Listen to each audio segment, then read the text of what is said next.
This is my custody exchange calendar. On it, you see my custody schedules with a different color for each parent. I have a regular schedule, which I've named school year schedule. I also have a seasonal schedule, which takes over for a few months. I've called it summer break schedule. And I have my holiday schedule, which includes all these holidays marked with a check. I've also made these one-time changes.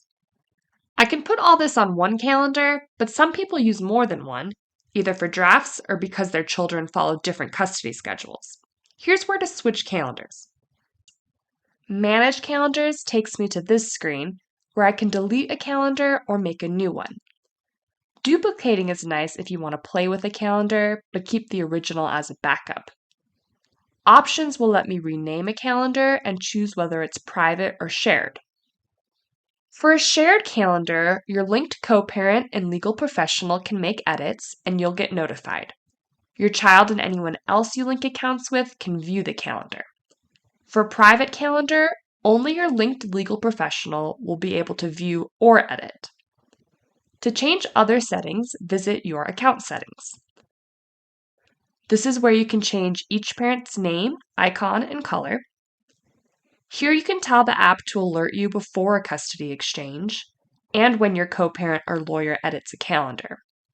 You can set the first day of the week here. And here you can send your schedules to another app like Google Calendar or Outlook.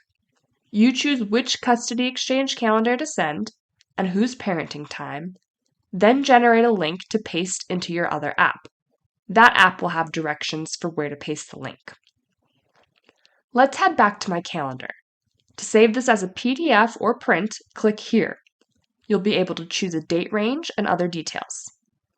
To insert this calendar into your parenting plan, you'll go to the Parenting Plan tab. Hopefully you're feeling at home in your custody exchange calendar now. For details on creating schedules and calculating parenting time, see our other videos.